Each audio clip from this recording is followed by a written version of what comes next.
I wandered through the maze of rooms for what felt like hours, my heart pounding in my chest as the reality of my situation sank in. There was no escape from this place, no matter how hard I tried to find a way out. I started to feel a sense of panic rising up within me, like I was suffocating in this endless labyrinth of beige walls and dirty carpeting. As I turned a corner, I heard a faint humming sound coming from one of the rooms up ahead. It sounded like a machine of some kind, or maybe a generator. I cautiously approached the room, my heart pounding in my chest as I peeked inside. There was a small, rusted generator humming in the corner of the room, its metal casing covered in grime and dust. But that wasn't what caught my eye. In the center of the room was a figure, slumped over in a plastic blue chair. It was a man, dressed in a faded green hospital gown, his face obscured by the shadows. He didn't move or make a sound, but I could sense that he was alive. I approached him cautiously, my hand trembling as I reached out to touch his shoulder. As soon as my hand made contact, the man's head snapped up and he let out a blood-curdling scream. I stumbled back in shock, my heart racing as I tried to make sense of what was happening. The man's face was twisted in agony, his eyes bulging out of their sockets as he screamed incoherently. I could see that his skin was covered in strange, oozing sores, like something out of a horror movie. Suddenly, the man lunged forward, grabbing me by the throat with a strength that belied his frail appearance. I struggled to break free, gasping for air as he squeezed harder and harder. Just when I thought I was going to die, the man suddenly released me and slumped back into the chair, his eyes rolling back into his head. I stumbled backwards, coughing and wheezing as I tried to catch my breath. It was then that I noticed something even more terrifying.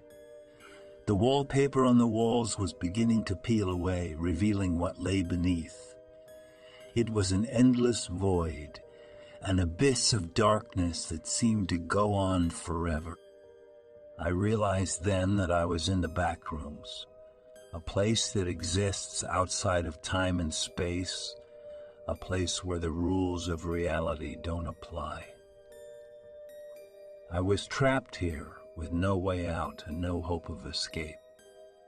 As I stood there, paralyzed with fear, I heard a soft voice whispering in my ear. It was the voice of the man in the chair, speaking in a language that I didn't understand. I turned around to face him, and as I did, I saw that his eyes were glowing with an otherworldly light. He spoke again, his voice low and raspy, and this time I understood what he was saying. "Welcome to the Backrooms," he said. "You're never leaving." I started to lose track of time.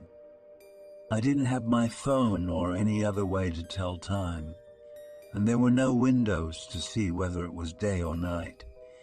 It was just an endless maze of identical rooms, all with the same disgusting carpeting and wallpaper. Every time I thought I'd found a way out, it turned out to be a dead end. It was like the Backrooms were actively trying to keep me trapped inside. Days turned into weeks, and weeks turned into months. I lost count of how long I had been there. I survived on water from the taps and occasional moldy crumbs I found on the floor. I tried screaming for help, but my voice echoed endlessly through the empty rooms. Nobody was coming to save me. I began to notice other strange things happening. Sometimes I would hear distant footsteps, or the sound of something dragging along the floor. But whenever I tried to investigate, There was never anything there. The walls also seemed to shift and change. Sometimes the wallpaper would be different, or the rooms would be arranged differently. I was slowly losing my mind. The endless monotony of the backrooms was driving me insane. I began to have vivid hallucinations, seeing strange creatures lurking in the shadows or hearing the voices of my loved ones calling out to me. But whenever I would try to reach them, they would disappear. One day, I stumbled upon a room that was different from the others. It had a door, a real wooden door with a handle. My heart leaped with hope as I ran towards it. But as I opened the door, I was confronted with a sight that made me want to turn and run back into the back rooms. It was a room full of bodies. The smell was overpowering, and I could see maggots coming out of the eye sockets. I gagged and stumbled back, but as I tried to close the door, I realized that something was holding it open. I turned to see a tall, thin figure standing in the doorway. It was completely black, as if made of shadows. It had no features on its face and seemed to be staring at me. I tried to run away, but the figure was faster. He grabbed me by the arm and pulled me towards him. I could feel its cold, sticky skin on my skin as it dragged me towards the pile of corpses.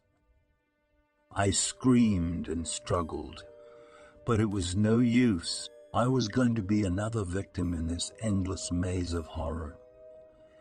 But then, just when I thought I had lost all hope, I woke up.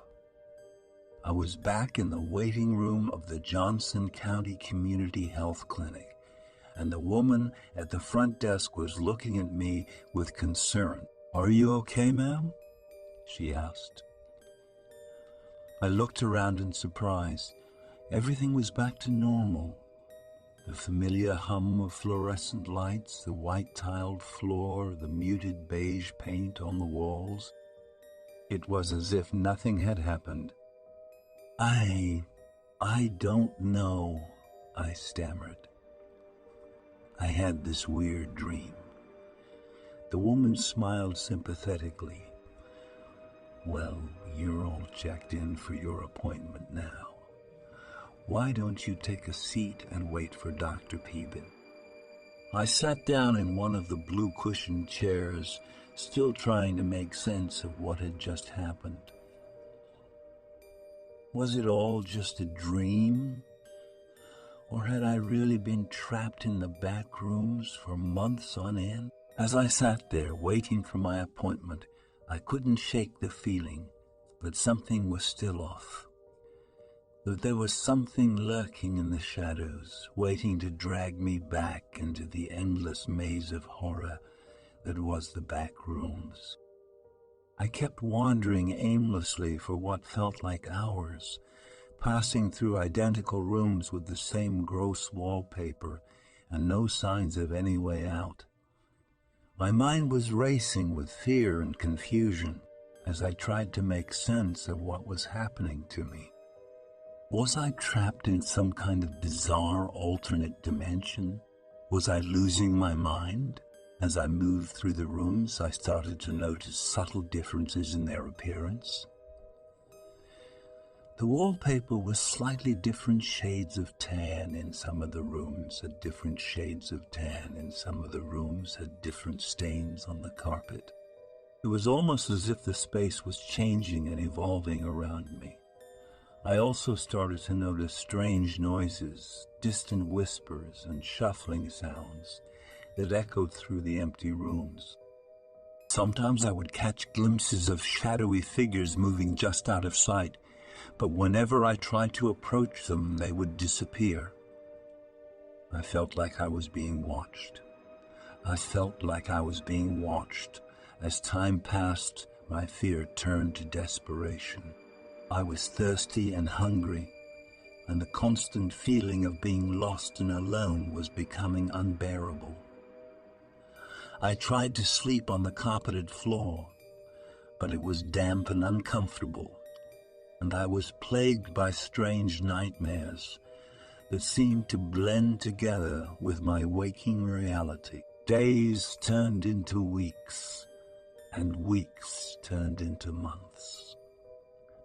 I lost track of time and began to feel like I was a part of the endless shifting maze of room. I became paranoid and started to think that the space was deliberately trying to keep me trapped, that it was some kind of malevolent entity with its own agenda. And then one day, I saw a light.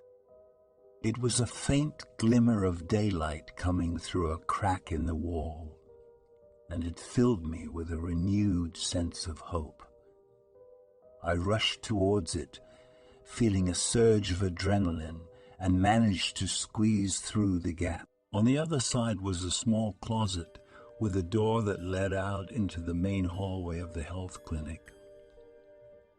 I stumbled out into the hallway, gasping for breath and feeling like I had been reborn. The woman at the front desk looked up at me in surprise. "Sir, are you okay? You've been missing for months," she said, her voice tinged with concern. Months? Had I really been trapped in that nightmare for that long? It felt like a lifetime. I was taken to the hospital and examined by doctors who were baffled by my story. They couldn't explain how I had disappeared from the clinic without anyone noticing, or how I had survived for so long without food or water. They assumed that I must have suffered some kind of mental breakdown and wandered off, only to have delusions of being trapped in a strange space. But I knew the truth. I had been to the Backrooms, a place where reality itself was twisted and distorted, a place where the mind could be broken and the soul could be lost. And I knew that I could never truly escape its grasp, that the Backrooms would always be a part of me, haunting me with its endless, shifting maze of rooms and its malevolent presence. From that day on, I lived my life in constant fear, always looking over my shoulder and wondering if the Backrooms were watching me. And whenever I entered a mundane, everyday space, like a health clinic or an office building, I would always feel a sense of dread, wondering if it was the gateway to that twisted, alternate dimension that had claimed me once before. If you like my story, don't forget to subscribe to my channel and like the video for more and similar stories.